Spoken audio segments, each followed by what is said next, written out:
Este é um conteúdo em formato de áudio longo. Não se trata de um vídeo tradicional nem de um resumo rápido. Este material foi pensado para acompanhar você enquanto trabalha, descansa ou escuta com atenção prolongada. A Venezuela tem vivido sob pressão internacional constante durante muitos anos. Para compreender por que as estruturas de poder permanecem estáveis, é necessário analisar a lógica de segurança, coordenação interna e gestão de risco. É isso que este conteúdo propõe. A Venezuela não pode ser compreendida apenas como um sistema político convencional. Ela não opera segundo a lógica clássica de alternância de poder ou competição política regular. Trata-se, antes de tudo, de um sistema que incorporou a segurança como princípio organizador central. Isso não significa que toda a vida política esteja militarizada. Significa que as decisões fundamentais são tomadas a partir da percepção constante de risco. Risco de instabilidade interna, risco de pressão externa, risco de fragmentação institucional, risco de perda de controle político. Quando um Estado convive durante anos com esse tipo de pressão, sua lógica interna se transforma. A política deixa de ser um espaço de experimentação, passa a ser um espaço de contenção. Nesse contexto, a estabilidade não é uma consequência natural, é um objetivo permanente. As decisões deixam de ser avaliadas principalmente por sua popularidade, passam a ser avaliadas por sua capacidade de reduzir incerteza. A pergunta central não é: isso é politicamente atraente? Mas sim: isso é controlável? Essa mudança de foco altera profundamente o funcionamento do sistema. Reformas passam a ser mais lentas, aberturas tornam-se mais cautelosas, concessões são feitas de forma calculada, não porque o sistema seja incapaz de mudar, mas porque mudanças rápidas aumentam o risco percebido. Dentro dessa lógica, a segurança não se limita à proteção física do Estado. Ela envolve a proteção do próprio sistema político, proteção de seus equilíbrios internos, proteção das cadeias de decisão, proteção das relações de lealdade. Por isso, muitas análises externas falham ao avaliar a Venezuela apenas por parâmetros democráticos tradicionais. Não porque esses parâmetros sejam irrelevantes, mas porque eles não explicam o comportamento real do sistema. Um sistema orientado pela segurança opera de maneira diferente. Tolera tensão quando ela é previsível. Tolera crítica quando ela não se coordena. Tolera dissenso quando ele permanece fragmentado. O que não tolera é a surpresa. A surpresa rompe o controle do ritmo político, e o controle do ritmo é uma forma central de poder. Na Venezuela, controlar o ritmo significa decidir quando avançar, quando desacelerar, quando absorver pressão e quando endurecer posições. Essa lógica não aparece apenas em momentos de crise aberta. Ela está presente inclusive em períodos de aparente normalidade. A normalidade é percebida como temporária. O sistema se prepara continuamente para o próximo ciclo de pressão. Assim, a política se transforma em gestão constante de risco, não em resposta pontual a eventos isolados. Em sistemas orientados pela segurança, a estabilidade não depende de consenso social amplo, ela depende de organização interna. Enquanto as funções centrais do Estado continuam operando de forma coordenada, o sistema permanece funcional. Administração pública, aparelhos de segurança, forças armadas, gestão de recursos estratégicos. Esses elementos formam o núcleo operacional do sistema. A legitimidade política pode oscilar, a aprovação popular pode cair, mas, enquanto o núcleo operacional se mantém coeso, o sistema resiste. Isso explica por que previsões frequentes de colapso não se concretizam. Elas confundem descontentamento com ruptura. O descontentamento pode ser administrado, a ruptura não. Por essa razão, o sistema prioriza a coesão interna acima da aceitação externa. As decisões são tomadas para evitar fissuras dentro do aparelho estatal, especialmente em contextos de pressão internacional. A coordenação torna-se central. Não se trata de controle absoluto. Trata-se de evitar contradições visíveis. Quando os diferentes órgãos do Estado atuam de maneira alinhada, uma mensagem clara é transmitida: o sistema continua operando. Essa mensagem é fundamental. Ela reduz incentivos à deserção, reduz apostas oportunistas, reduz tentativas de antecipar um colapso que ainda não ocorreu. Muitas decisões não buscam resolver problemas estruturais de forma definitiva. Buscam ganhar tempo. O tempo permite reorganização interna, permite ajuste de alianças, permite que o foco da pressão externa se desloque. Ganhar tempo é uma forma de poder político. Externamente, isso pode parecer imobilismo. Internamente, é interpretado como prudência.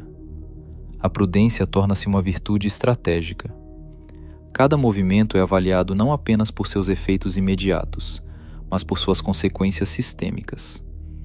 Se fortalece a coesão, a decisão é viável. Se aumenta o risco de fragmentação, é descartada ou adiada. Essa lógica explica por que a estabilidade venezuelana não é rígida, mas resistente. O sistema se ajusta constantemente, mas sempre dentro de margens estreitas. Sair dessas margens significa aceitar riscos que o sistema não está disposto a assumir. Em um sistema político orientado pela segurança, os aparelhos de segurança não ocupam uma função secundária. Eles formam o eixo central da estabilidade estatal. Na Venezuela, esses aparelhos não operam apenas como instrumentos de repressão direta. Sua função principal é antecipar cenários, antecipar mudanças no clima político, antecipar tensões sociais, antecipar conflitos internos, antecipar impactos de pressões externas sobre o ambiente interno. A segurança nesse contexto não é sinônimo de força permanente, é sinônimo de previsibilidade. O objetivo do sistema não é controlar todos os acontecimentos, é reduzir a quantidade de eventos inesperados. Eventos inesperados forçam decisões rápidas. Decisões rápidas aumentam o risco de erro. E erros, em contextos de alta pressão, têm custos elevados. Por isso, os aparelhos de segurança funcionam como mecanismos de observação contínua. Eles não atuam apenas em momentos de crise visível. Atuam principalmente em períodos de aparente normalidade. A normalidade é observada com atenção, porque, em sistemas orientados pela segurança, a normalidade é sempre provisória. O foco não está apenas em ações, está em padrões. Padrões de discurso, padrões de comportamento, padrões de organização. Mudanças nesses padrões são interpretadas como sinais precoces. Nem todo sinal exige resposta, mas todo sinal exige avaliação. Essa avaliação constante permite ao sistema ajustar seu ritmo. Ajustar o ritmo significa decidir quando intervir, quando esperar, quando sinalizar força e quando optar pela contenção. Na Venezuela, a contenção é frequentemente preferida à reação imediata. A reação imediata gera visibilidade. A visibilidade gera expectativas. As expectativas geram mobilização. A contenção reduz esses efeitos. Isso não significa ausência de controle. Significa controle indireto. O sistema busca influenciar o ambiente antes que ele se torne instável. Quando uma instabilidade é percebida como iminente, os aparelhos de segurança já estão operando há muito tempo nos bastidores. Essa atuação prévia raramente é visível, e justamente por isso costuma ser eficaz. Quando uma crise não se materializa, não há evento para observar, mas, para o sistema, isso representa sucesso. O sucesso, nesse caso, não é resolver conflitos, é impedir que eles se transformem em rupturas. Os aparelhos de segurança, portanto, não são instrumentos de exceção, são instrumentos de rotina. Eles sustentam a continuidade diária do sistema. Em sistemas orientados pela segurança, a informação não é valorizada por sua completude absoluta, é valorizada por sua utilidade prática. O sistema não precisa saber tudo, precisa saber o suficiente para decidir. A incerteza é o principal fator de risco, mais perigosa do que a crítica aberta. mais perigosa do que a oposição declarada, porque a incerteza paralisa decisões e incentiva comportamentos defensivos ou oportunistas. Por isso, a gestão da informação torna-se uma função central do Estado. Essa gestão não se limita à censura direta. Ela se baseia em priorização. Alguns temas recebem atenção, outros são diluídos. Algumas narrativas ganham espaço, outras perdem visibilidade. Não por proibição explícita, mas por saturação e deslocamento. A atenção pública é limitada, e o sistema trabalha com essa limitação. Controlar a atenção é uma forma de reduzir risco. Quando a atenção se concentra excessivamente em um ponto sensível, o risco de mobilização aumenta. Quando a atenção se dispersa, o sistema ganha margem de manobra. Essa lógica não elimina conflitos, mas reduz sua intensidade. Outro aspecto central é a interpretação da informação. Nem todo dado é igualmente relevante. Nem toda crítica representa ameaça. Os aparelhos de segurança buscam distinguir entre ruído e sinal. Ruído é descontentamento difuso. Sinal é coordenação persistente. Responder a ruído como se fosse sinal gera desgaste. Ignorar sinal como se fosse ruído gera vulnerabilidade. A calibragem entre esses dois extremos é um aprendizado contínuo. Esse aprendizado se baseia em experiências acumuladas, crises passadas, erros anteriores, momentos de instabilidade superados. Cada episódio ajusta os limiares do sistema. Com o tempo, o sistema se torna mais sensível a certos padrões e menos reativo a outros. Isso explica por que alguns eventos externos provocam respostas visíveis, enquanto outros passam quase despercebidos. Não se trata de arbitrariedade. Trata-se de priorização de risco. Nesse contexto, a informação não é poder por si só. Ela se torna poder quando permite antecipação. Antecipar significa ganhar tempo. E o tempo é o recurso mais valioso para um sistema sob pressão. Um sistema que evita decisões precipitadas pode parecer lento ou rígido, mas essa lentidão é estratégica. Ela preserva opções, preserva margem, preserva a capacidade de ajuste. Enquanto existir margem de ajuste, o sistema permanece funcional. E enquanto o sistema permanece funcional, a estabilidade é possível. Na Venezuela, a pressão internacional não é interpretada apenas como um debate diplomático externo. Ela é percebida como um evento de segurança com impacto direto no funcionamento interno do Estado. Sanções, declarações oficiais, investigações internacionais e processos legais não são analisados isoladamente. Eles são compreendidos como partes de uma arquitetura de pressão mais ampla. Essa arquitetura não atua de forma imediata, ela atua de forma cumulativa. Cada medida adiciona uma camada, cada sinal altera expectativas, cada passo modifica o cálculo interno dos atores políticos e institucionais. O sistema não pergunta apenas qual é a intenção do ator externo. Ele pergunta quais efeitos essa ação pode gerar dentro do próprio Estado. Os efeitos internos são sempre mais relevantes do que o gesto externo em si. A pressão internacional introduz incerteza, e a incerteza, para um sistema orientado pela segurança, é o principal fator de risco. A incerteza força os atores internos a antecipar cenários. Antecipar cenários leva a ajustes de comportamento. Alguns atores tornam-se mais cautelosos, outros tentam reduzir sua exposição. Alguns buscam reafirmar lealdades, outros passam a agir de forma mais oportunista. Esses movimentos raramente são visíveis. Eles ocorrem em decisões administrativas, em mudanças sutis de discurso, em silêncios estratégicos.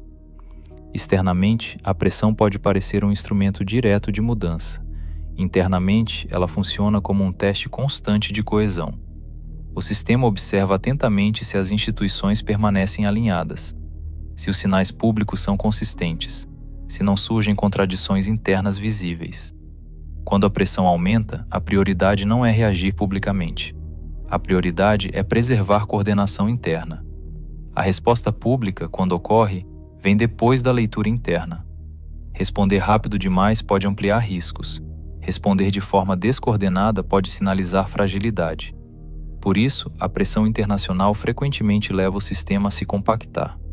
Compactar não significa tornar-se mais forte. Significa reduzir margens de erro. O sistema reduz experimentações, reduz concessões, centraliza decisões. Esse comportamento é muitas vezes interpretado como rigidez ideológica. Na prática, trata-se de autoproteção estrutural. A pressão externa não abre automaticamente o sistema. Na maioria das vezes, ela o fecha temporariamente, não por convicção, mas por cálculo. A lógica é simples: quanto maior a pressão, menor deve ser o espaço para a improvisação.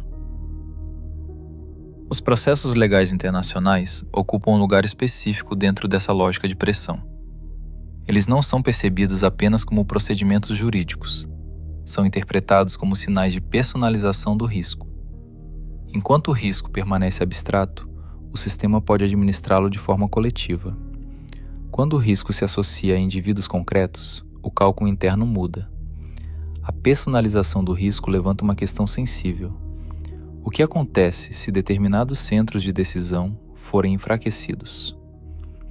Essa pergunta não é formulada publicamente, mas orienta decisões internas importantes. Os processos legais externos não são avaliados por sua probabilidade de êxito jurídico. São avaliados por seu impacto psicológico e organizacional. Eles podem gerar expectativas internas de ruptura. Podem estimular apostas prematuras. Podem provocar reconfigurações de lealdade. Essas expectativas são mais desestabilizadoras do que o processo em si. Por isso, o sistema não tenta neutralizar o processo jurídico. Ele tenta neutralizar os efeitos internos desse processo. Neutralizar efeitos significa reforçar sinais de continuidade. A continuidade não precisa ser anunciada. Ela precisa ser demonstrada. Instituições continuam funcionando. Decisões continuam sendo executadas. A rotina administrativa é mantida. Esses sinais reduzem incentivos para a deserção, reduzem comportamentos especulativos, reduzem tentativas de antecipar um colapso incerto. Do ponto de vista do sistema, quanto mais previsível ele parecer internamente, menor será o impacto da pressão externa. Muitas vezes, a pressão internacional não é constante. Ela varia de intensidade, muda de foco, é substituída por outras prioridades globais. O sistema aposta nessa variabilidade. O objetivo não é resolver a pressão imediatamente, é resistir a ela tempo suficiente para que o contexto mude. Essa estratégia não elimina riscos, mas os distribui ao longo do tempo. Distribuir riscos reduz choques abruptos. Por isso, os processos legais não produzem automaticamente transformações internas profundas. Em muitos casos, produzem maior cautela, maior centralização, maior disciplina institucional, menor margem para dissenso organizada. Externamente, isso pode ser visto como endurecimento. Internamente, é interpretado como prevenção racional. A prevenção busca preservar a capacidade de decisão. Enquanto essa capacidade existir, o sistema mantém controle. E enquanto houver controle, a estabilidade, ainda que frágil, permanece possível. A Venezuela não atua em isolamento. Seu comportamento político e de segurança é moldado por um ambiente regional instável e mutável. A América Latina é caracterizada por ciclos políticos rápidos. Governos mudam com frequência. Prioridades externas se deslocam, discursos se transformam. Para um sistema orientado pela segurança, essa instabilidade regional não é um detalhe secundário, ela é um fator estrutural de risco. O Estado não avalia a região com base em afinidade ideológica, avalia com base em previsibilidade. Um governo ideologicamente próximo pode ser instável, um governo distante pode ser funcional e previsível. Essa distinção é central. A previsibilidade reduz risco. A imprevisibilidade amplia a exposição. Por isso, a região é observada como um conjunto de variáveis em constante movimento. Alguns países funcionam como amortecedores de pressão. outros funcionam como amplificadores. Mudanças políticas em países vizinhos não são vistas apenas como eventos internos desses estados. São interpretadas como possíveis vetores de impacto. Impacto narrativo, impacto econômico, impacto diplomático, impacto simbólico. As fronteiras nesse contexto não são apenas limites territoriais, são zonas de transmissão. Narrativas atravessam fronteiras, expectativas se deslocam, modelos políticos são comparados. O sistema precisa considerar como esses fluxos afetam o ambiente interno. Quando a região se polariza, o risco de alinhamentos hostis aumenta. Quando a região se fragmenta, o risco de isolamento cresce. Em ambos os casos, o espaço de manobra do sistema é afetado. O espaço de manobra é essencial. Ele permite negociação, permite resistência, permite absorção gradual de pressão. Sem esse espaço, o sistema é forçado a escolhas mais rígidas. Por isso, a política regional é tratada como uma extensão da política de segurança interna. Não se busca protagonismo regional. Não se busca liderança ideológica.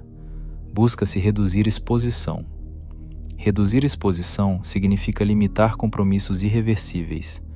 Significa evitar alianças que imponham custos futuros elevados. Significa manter flexibilidade. Cada relação regional é avaliada de forma pragmática. O que essa relação oferece agora? O que ela pode exigir no futuro? Que riscos ela introduz? Esse cálculo constante explica por que a política regional pode parecer ambígua ou inconsistente. Essa ambiguidade não é sinal de fraqueza, é sinal de adaptação. Adaptar-se é uma estratégia racional em ambientes instáveis. O sistema não tenta controlar a região, tenta sobreviver dentro dela. Para administrar o ambiente regional, o sistema depende de informação contínua. Não informação espetacular, não eventos isolados, informação acumulativa, processual, contextual. O sistema precisa compreender como os atores regionais se movem, quais pressões enfrentam, quais incentivos moldam suas decisões. Essa análise vai além de governos centrais, inclui forças políticas locais, inclui movimentos sociais, inclui dinâmicas econômicas. A região é vista como um campo de forças sobrepostas. A principal função dessa informação é reduzir surpresas. A surpresa força decisões rápidas. Decisões rápidas ampliam risco. Por isso, a antecipação é central. Antecipar não significa prever com precisão. Significa identificar cenários plausíveis. Cenários plausíveis orientam preparação. Preparação cria opções. Opções criam margem. O sistema não precisa saber exatamente o que acontecerá. Precisa saber o que pode acontecer. Quando o cenário se torna plausível, o sistema ajusta seu comportamento. Esses ajustes raramente são visíveis, ocorrem internamente. Canais são reforçados, mensagens são calibradas, posturas são revistas. A coordenação regional muitas vezes é informal. Não se manifesta em tratados, não se manifesta em anúncios. Manifesta-se em gestos sutis, em silêncios calculados, em ausências estratégicas. Esses elementos são difíceis de detectar externamente, mas são fundamentais para a estabilidade interna. Eles permitem ao sistema medir limites, até onde pode avançar, até onde deve recuar, quando deve permanecer inativo. A contenção estratégica não busca expandir influência, busca limitar danos. Limitar danos significa evitar a convergência de pressões. Quando a pressão internacional se soma à pressão regional, o risco se multiplica. Por isso, o sistema tenta desacoplar essas dimensões. Uma região relativamente estável reduz a eficácia da pressão externa. Uma região instável a amplifica. Nesse sentido, a política regional funciona como um amortecedor. Não elimina riscos, mas os distribui. Distribuir riscos evita choques concentrados. A percepção desempenha um papel central nesse processo. Como o sistema é percebido regionalmente, influencia expectativas internas. Expectativas moldam comportamento. Se a percepção regional é de continuidade, o risco interno diminui. Se a percepção regional é de fragilidade, o risco aumenta. Por isso, o sistema investe em sinais de normalidade regional, não para convencer, mas para estabilizar expectativas. A estabilidade nesse contexto não é absoluta, é suficiente. Suficiente para manter o sistema operando. Suficiente para preservar margem de manobra. Suficiente para adiar desfechos abruptos. Enquanto essa margem existir, o sistema continua navegando o ambiente regional, não com controle total, mas com contenção estratégica. As estruturas de poder na Venezuela não se mantêm porque estejam livres de desafios. Elas se mantêm porque foram moldadas para operar sob pressão constante. A pressão não é percebida como uma exceção, é percebida como uma condição permanente. Essa percepção altera profundamente a forma como o poder é exercido. O poder deixa de ser um instrumento de transformação acelerada, passa a ser um mecanismo de preservação. Preservar nesse contexto não significa estagnar completamente, significa evitar rupturas irreversíveis. Um sistema orientado pela segurança não busca eliminar todos os conflitos, busca impedir que múltiplos conflitos se alinhem ao mesmo tempo. A convergência de crises é o maior risco. Crise econômica, crise institucional, crise de legitimidade, crise externa. Quando essas crises ocorrem simultaneamente, o espaço de manobra se reduz drasticamente. Por isso, o sistema investe esforços contínuos em desacoplar tensões. Uma crise pode existir isoladamente, duas podem coexistir, mas não devem se reforçar mutuamente. Essa lógica explica por que muitas decisões parecem defensivas ou conservadoras. Elas não são projetadas para produzir avanços rápidos, são projetadas para evitar perdas estruturais. Externamente, isso pode ser interpretado como imobilismo. Internamente, é visto como controle de danos. O controle de danos é uma forma de poder silencioso. Não gera entusiasmo, não produz legitimidade expansiva, mas mantém o sistema operacional. Enquanto as funções essenciais continuam funcionando, o sistema permanece em pé. Administração pública ativa, aparelhos de segurança coordenados, cadeias de decisão preservadas, gestão mínima de recursos estratégicos. Esses elementos criam um nível básico de estabilidade. Não uma estabilidade confortável, mas uma estabilidade suficiente. Suficiente para evitar colapso, suficiente para adiar desfechos definitivos, suficiente para esperar mudanças no ambiente externo. O tempo volta a ocupar um papel central. O tempo dilui a tensão internacional. O tempo fragmenta pressões externas. O tempo reconfigura prioridades globais. Um sistema que ganha tempo aumenta suas chances de sobrevivência. Essa lógica não depende de apoio popular elevado. Depende de funcionamento institucional mínimo. Enquanto o sistema consegue operar rotinas básicas, ele permanece viável. O poder nesse contexto não se manifesta em grandes gestos. Ele se manifesta na continuidade. A continuidade é o objetivo central. Em sistemas orientados pela segurança, a lealdade não é definida principalmente por convicção ideológica.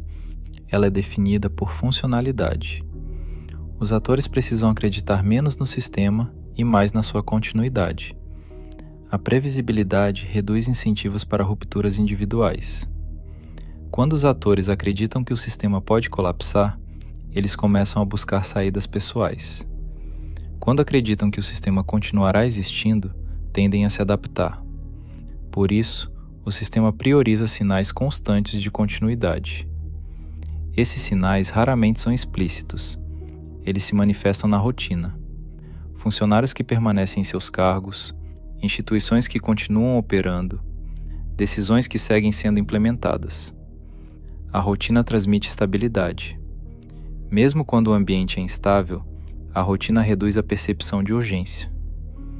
Os recursos desempenham um papel central nessa dinâmica. Recursos materiais, recursos administrativos, recursos simbólicos. O acesso a esses recursos é distribuído de forma calculada, não para maximizar eficiência, mas para minimizar risco. A concentração excessiva de poder gera rivalidade. A perda abrupta de poder gera instabilidade. Por isso, o sistema busca equilíbrio. Um equilíbrio frágil, mas continuamente ajustado. A gestão prolongada do risco não elimina tensões. Ela as mantém dentro de limites toleráveis. Quando uma tensão se aproxima desses limites, o sistema intervém. Não necessariamente com ações visíveis, mas com ajustes internos, reorganizações administrativas, mudanças discretas de responsabilidade, reconfiguração de canais de decisão. Essas medidas raramente são apresentadas como respostas a crises. Elas são enquadradas como normalidade. A normalidade é uma ferramenta poderosa. Ela reduz dramatização, reduz mobilização, reduz expectativas de ruptura. Nesse sentido, o sistema não governa por exceção permanente, governa por rotina. A exceção contínua seria insustentável. A rotina é sustentável. Ao normalizar a pressão, o sistema reduz sua capacidade de choque. A pressão deixa de desorganizar, passa a ser absorvida. Isso não torna o sistema invulnerável, mas o torna resistente. A resistência não garante sucesso indefinido, mas evita colapsos abruptos. E, na política, evitar o colapso costuma ser suficiente para continuar existindo. As estruturas de poder na Venezuela não persistem pela ausência de desafios. Persistem porque aprenderam a administrá-los de forma prolongada. Não com soluções finais, mas com gestão contínua. Essa gestão é silenciosa, pouco visível, pouco inspiradora, mas é eficaz.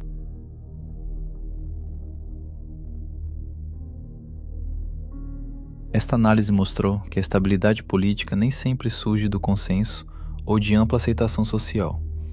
No caso da Venezuela, a estabilidade é sustentada principalmente por organização, coordenação interna e uma lógica permanente de segurança. A pressão internacional, os processos legais e as dinâmicas regionais alteram o contexto, mas não conduzem automaticamente ao colapso do sistema. Em muitos casos, produzem o efeito oposto. Reforçam mecanismos de controle, reduzem margens de experimentação e consolidam uma gestão mais cautelosa do risco. Sistemas desse tipo não se mantêm porque sejam imunes a desafios, mas porque aprenderam a administrá-los ao longo do tempo. O objetivo deste conteúdo não foi julgar nem tomar partido, mas oferecer uma explicação estrutural sobre como estados funcionam quando a segurança se torna o princípio central das decisões. Compreender essa lógica ajuda a interpretar acontecimentos além de manchetes, emoções ou expectativas imediatas. Este formato foi pensado para uma escuta tranquila e prolongada. Você pode salvá-lo ou continuar ouvindo mais tarde.